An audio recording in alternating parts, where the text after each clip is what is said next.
So we're about to have a panel discussion with 4 very interesting people. 3 of those you have already met, so I would ask Margus and Ulla to join Lisa on stage. And I would like to introduce the moderator of the discussion. So here we have Jakub from EY Poland, representing a unit called WaveSpace that essentially introduces or helps companies to introduce customer centricity and design mindset into their daily practices. And as Lisa earlier mentioned, yes, this is an audit firm, yes, this is a consultancy firm, but what they do is remarkably outstanding from everything else. So I give the floor over to you guys. Jakub will take over. I will still take questions. So towards the end, I will voice some of the questions from the audience to you as well. But first, I will let you have your talk. And I'm sure that these 25 minutes will fly, knowing pretty much all of you. This will be a challenge to stay on time. Yeah, thank you, Jana. Good afternoon, everyone. It's been an absolute pleasure to be part of such a vibrant crowd. And I really feel honored and humbled to be joined by the visionary trio here, who have harnessed the power of design to transform businesses. I also feel relieved that you heard their stories because the amount of experience and complexity they deal with makes a simple introduction almost impossible. So before we dive into the discussion, I'd like you to close your eyes once more, and I think that's becoming an EY thing. I can only assure you that our audit colleagues don't do that. And think of a product that you really loved using. Or it could be a service that left you delighted. 2 seconds, it wouldn't be long. Okay, now hold that feeling in your eyes, and we're going to get going. So all of that feelings that are hanging in the air are very much personal and I would say elusive. We're talking about business value of design, and behind all feelings there is design. But business value of design is something that should be a little bit objective and a little bit more complex. So maybe let's start with defining what it is, what it actually is, value of the. Can I ask Lisa to start? I think that all companies want to be unique, stand out, offer something that is purposeful.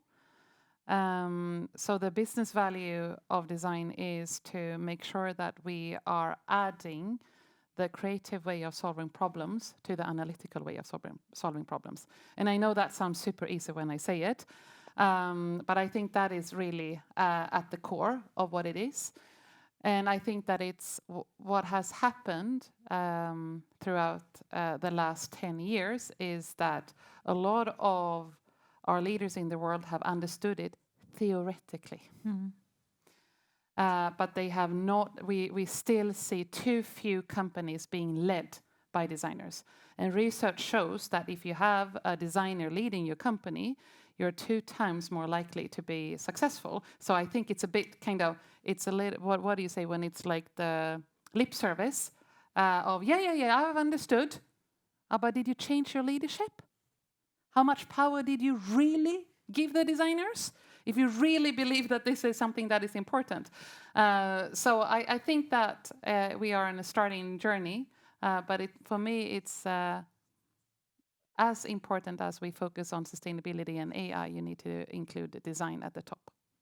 Thank you. I wanted to sort of add on that and sort of connect your question and what Lisa was just saying there. You asked the question like, should business value be something else than talking about emotions?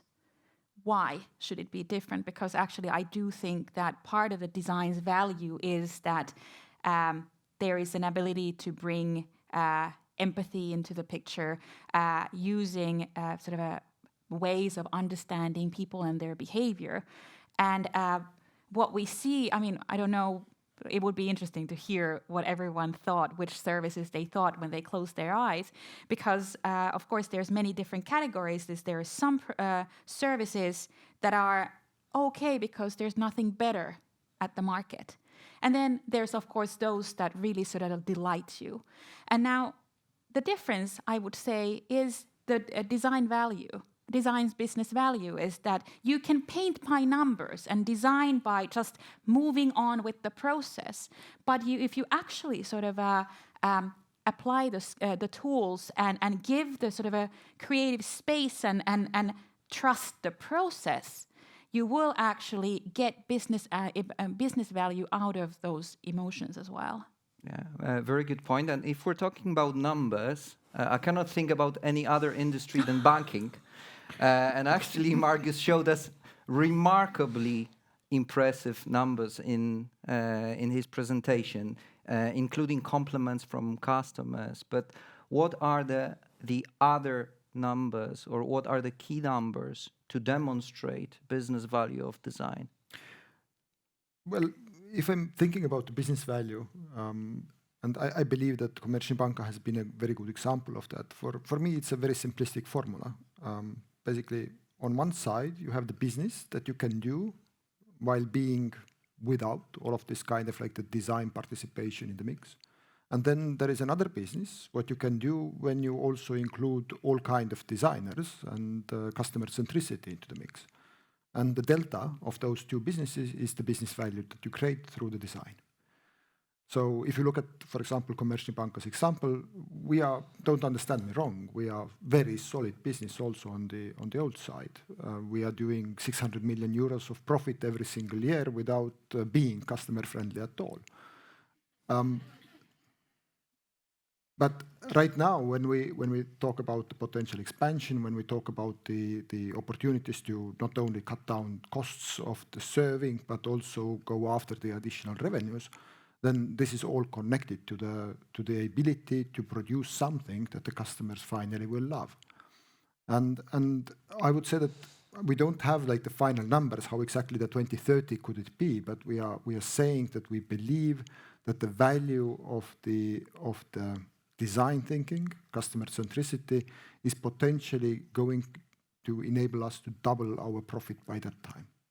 So it's not a small thing. That's why we are seeing, at least on the kind of like the management board level, that design is such a core competence. Or actually, maybe I don't even like the word design, but really the customer centricity is such a core competence that without that, you can't do a proper business in the future. You can't do already proper business today. So for me, the kind of like the numeric values, they are like across the board. It doesn't matter what you take. Do you take like the NPS? Do you take any of the profitability numbers? Do you take the sales ratios that you can do, the additional business that you can generate? Whatever number there is in the financial world that we are measuring, it has a very strong design component in it.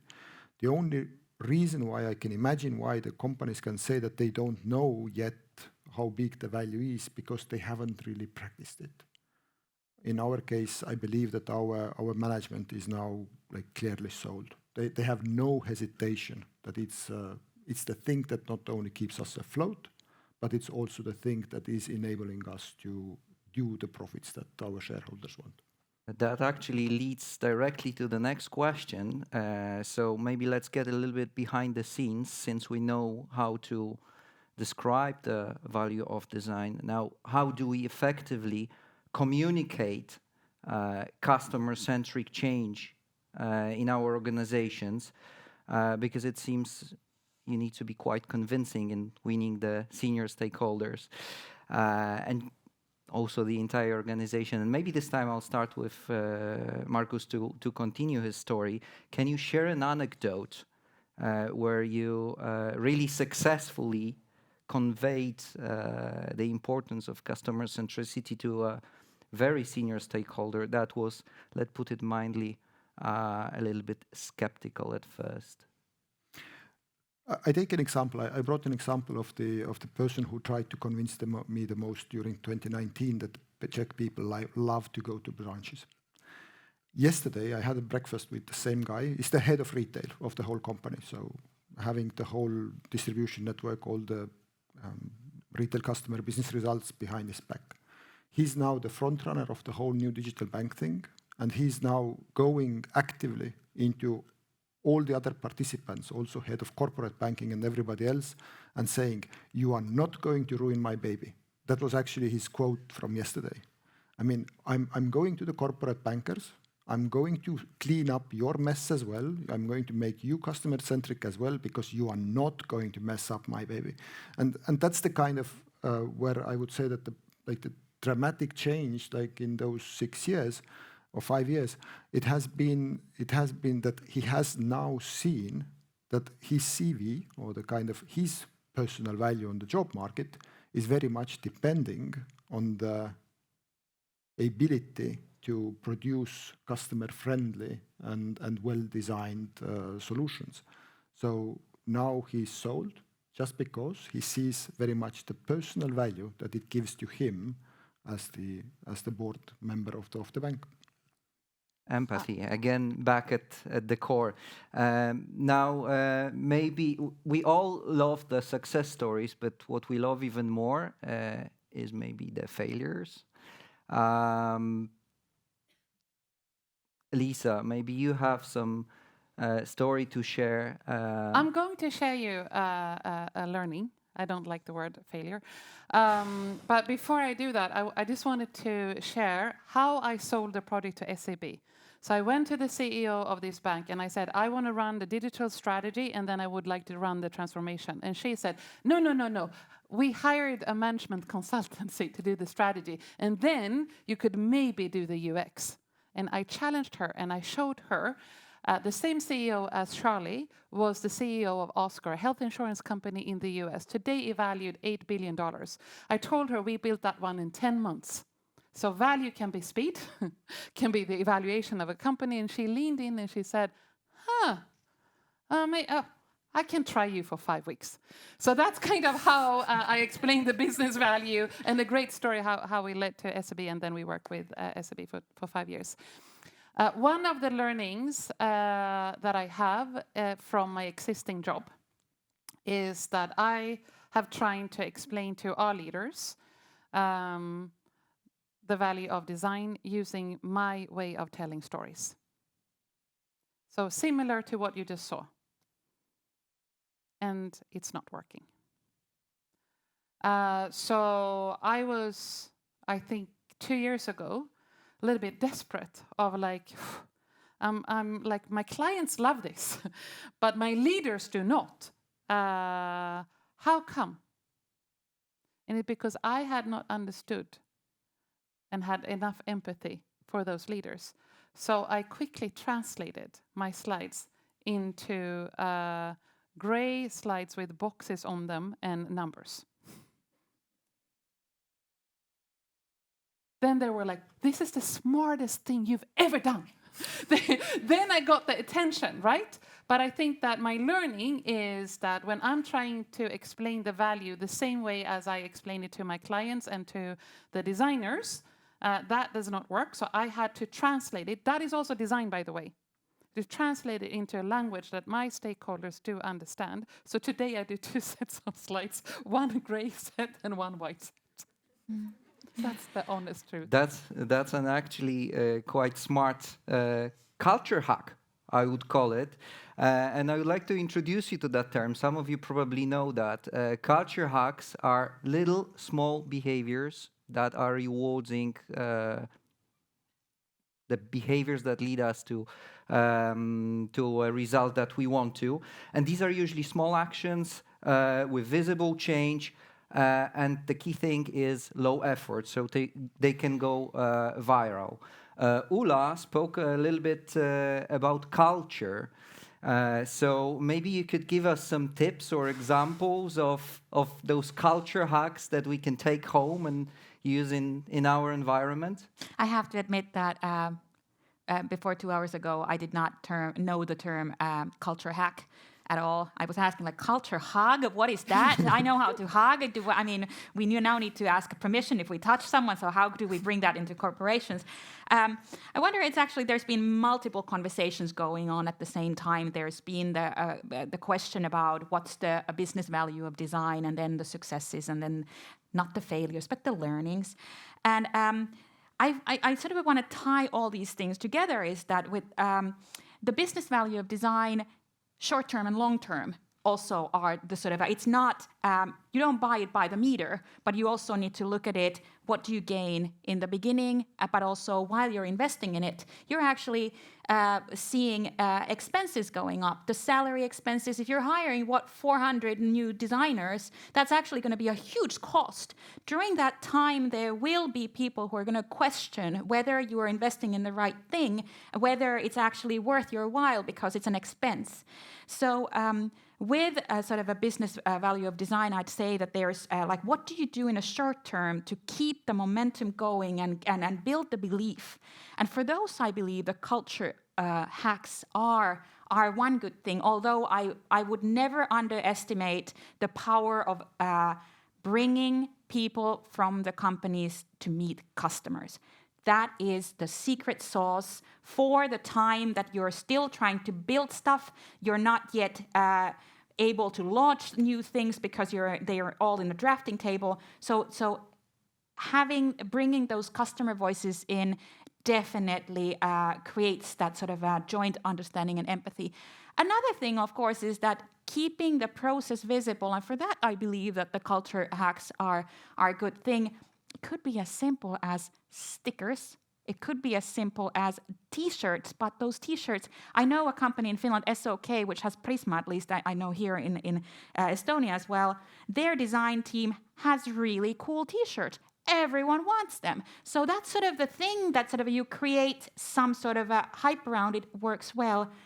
Failure, I would say, though, is that you promise things too fast or do not stick to your guns and sort of dilute the process that you design by. I'd say those are so we were talking about short term, you need to have space to create this new culture and create also the design-driven outcomes. If there's not enough space to do that, you will not succeed, you will not deliver what you want to deliver, and that creates a failure because there you build the expectations and you can't deliver. But in the meanwhile, I'd say the culture hacks, probably anything that keeps what you're doing on the top of the mind. And if I can build on that, one favorite method, which is super small, that I encourage everyone to do, is an instant insight. Call one customer. Test your ideas, be curious, call one. And all your leaders is going, that's not statistics, no, that's empathy. And just that little thing, it takes 5 minutes. So no one can say, I don't have time. I've done it with hundreds and hundreds and hundreds of leaders. One, they'd say no.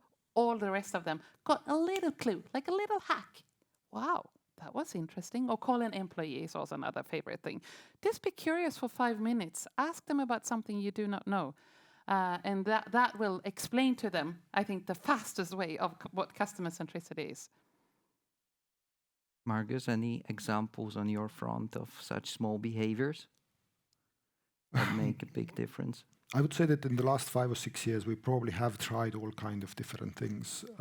What tends to work, quite a bit of magic, is that give all of those employees like the real hands-on experience, and then we put quite a bit of effort into just all of those workshops. You come in, you get some of the theory, you get the practical exercise into your hands. This is exactly what we did with the board as well, that I think it was Rethink guys who actually came in, and then we asked them to improve the experience of going through the airport, or the kind of like the boarding pass. You know, can it be made better? Something that we all experience, something that we all have probably an opinion about, and something that we can also somehow connect to. And it worked very well. They understood much better that, you know, you have certain like way of thinking, you go through certain routine, you ask the different opinions, and you will produce something that is going to work better for you. So that's what I would probably put a lot of energy in, that just give the hands-on experience of what does it really mean, so that it becomes less of just a word and more like an experience that you can somehow relate and then share with the others. As you can see, we're connecting plenty of dots under the topic of business value of design, but some of these dots can be really, really small, yet powerful. So we encourage you to use this little change agents. Now I'm going to introduce another dot. It's a little bit bigger one. There's a lot of buzz about generative AI, and Lisa mentioned that also in her presentation. Is it going to replace the designers? I can start. No.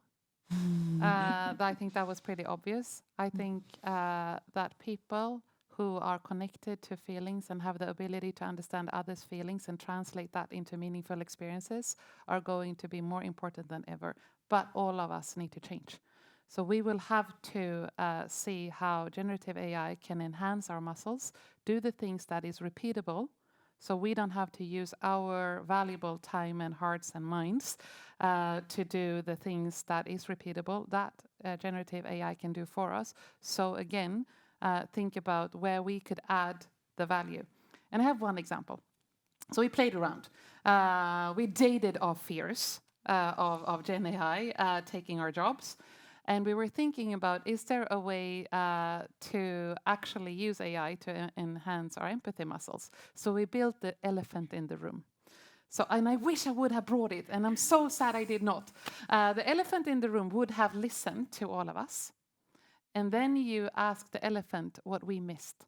What are the biases that the elephant heard from the panel? What are the perspectives that we did not add? So then making us even more human, adding more perspectives into it. It's fantastic. It's so much fun, by the way.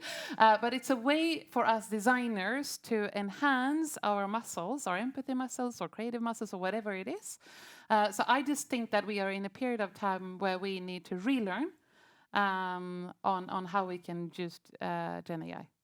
Yeah, seriously, it's a great tool, and I love the way you said how it enhances our muscles. It's removing the repetitive work in a way that we have more time for the things that allow us to notice those little differences, connect with the emotions, and so forth. So it's definitely a friend, not a foe. However, of course, it is currently building on the material that already exists. So using it with awareness, wisely, understanding that it too has biases. So not just sort of taking with face value what it provides, but more of using it as your collaborator, I would say. And that's how, at least with our podcast, we use it for a lot of things that otherwise would have taken transcribing or cutting little clips and so forth. So it's fantastic. If I'm thinking about design, I really love the presentation about the words shame and fear. I haven't seen them for a while. I recalled myself, I believe, like 8 or 10 years when I was still like actively working as a service design consultant myself. I remember explaining to people that the design is, or the kind of like the user experience in the digital world is mostly driven by two emotions. One, and the much bigger one, is fear of not succeeding, fear of failing. Especially when we talk about, I always brought an example of just imagine two people. One is a 3-year-old and the other one is 73-year-old. Out of those 3-year-old and 73-year-old, which one has seen more of the different technological advancements, like devices and everything else? Obviously the 73-year-old. So why the 73-year-old is less capable of using, let's say, a modern tablet the first time than the 3-year-old? Because they are afraid. The 73-year-old is mostly thinking about, oh, it's an expensive device. If I push the wrong button somewhere, then it potentially can go wrong. Maybe I have to ask somebody to fix it, the daughter or something. Or even worse, maybe I somehow break it, and then it's an expensive thing. It has to be replaced, or basically it has to go back to guarantee. And you see the paralysis coming, right? The 3-year-old, don't care. It's like, touching the screen in every possible way. So this is the one part that is driving the human experience in the digital world. The second one, which happens like less, but it's also important, is the desire to succeed. People want to get things done by themselves.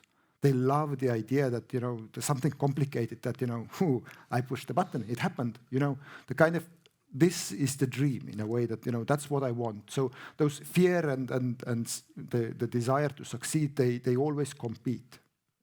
I want to manage myself, but I'm afraid, but I still want to manage. So that's the fight.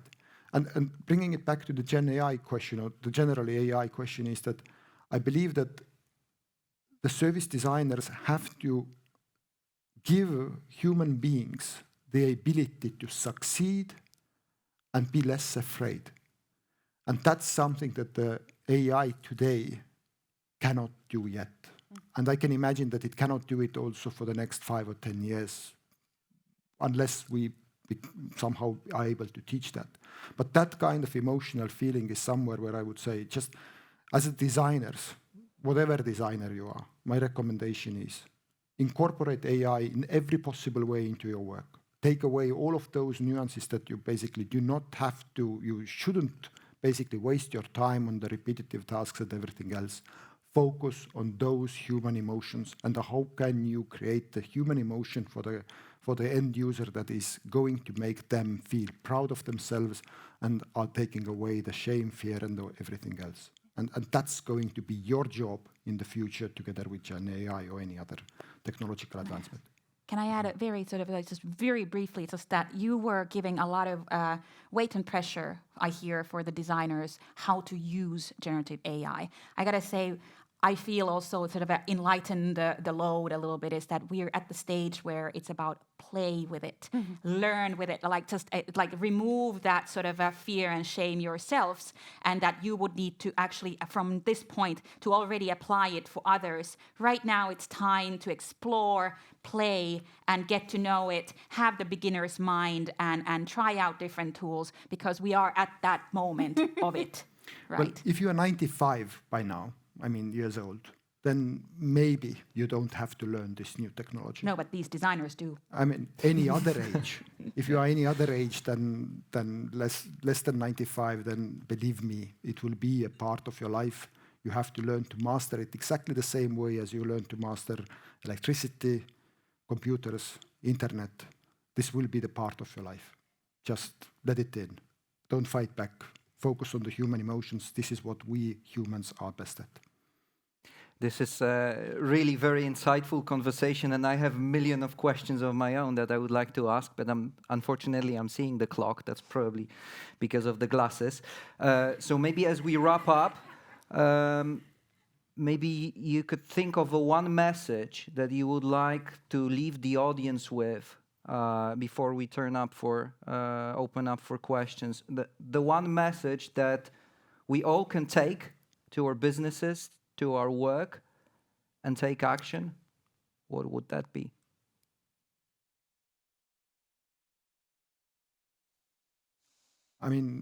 If I take the KB example, I know that there was plenty of questions to me during the break as well. It was the kind of question, how do you get the message across to your CEO and to your management?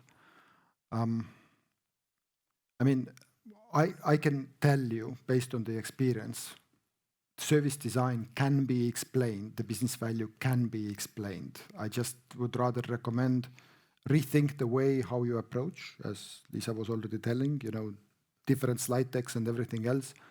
Try to get your message into the version that those decision makers understand. Find what they as customers are basically missing and connect to that point, and you will get your message across. Yeah. I know that Lisa will have a really great point to recap everything, so I'm just going to extend on that point, is that from a point of view is that try to do that. How to do that, I would say, ask more questions and listen actively, not from a point of view like I need to defend, I need to react, but more is interesting, tell me more. Now you mentioned this one, what do you mean by it? Could you explain, elaborate, so that you get that information, so you don't have to, from a sort of an isolation, create this sort of a pitch, but more get them actually work for you and tell them what you want. Lisa? I thought this was brilliant. So be a translator and practice the art of noticing. I would say creativity can only happen if you feel free. So I would advise you to all think about what is blocking you. It could be that you have fear, or that you don't feel that you have the mandate, or that you are scared of a white piece of paper of opportunity. I don't know what. But I think that all of us need to date our fears that is hindering us to be free, so that we can be creative, because I think that creativity is so essential. And the other thing that you can do is to have each other's back on that and allow for that freedom and that space of feeling allowed to break some patterns, to be there. But make sure that you are investing in yourselves to be as creative as you can. Okay, thank you. Empathy, freedom, creativity. It sounds like we need to use our own medicine, just with a different customer. Thank you very much. Let's open up for questions. I think, unfortunately, we have approached the end of the conference. So I'm going to suggest a very unconventional way to ask questions from the speakers. So since we have the celebration of Service Design Day and the lunch outside, so I'm afraid you're going to have to approach an actual human being and not send a message to me, to ask the questions. So I think you're going to have an amazing lunch with the speakers, discussing the topics, and we'll definitely continue the conversation outside. But thank you very much for this insightful conversation. I'm going to present Jakub also with a little memorabilia. Thank you for having the discussion. And those of you who know me, then you know I'm very punctual with all the timings, the beginnings and the endings. So we have to wrap up. So I'm going to do just two or three bullet points as an announcements, and I'm going to set you three. So first of all, thank you very much for showing up. To be very honest, for the last a month or so, I have been having nightmares. And the content of the nightmares was I was so worried about the conference. We had such a cool program, and I was worried that nobody would show up. So thank you for being here. So this is a great relief.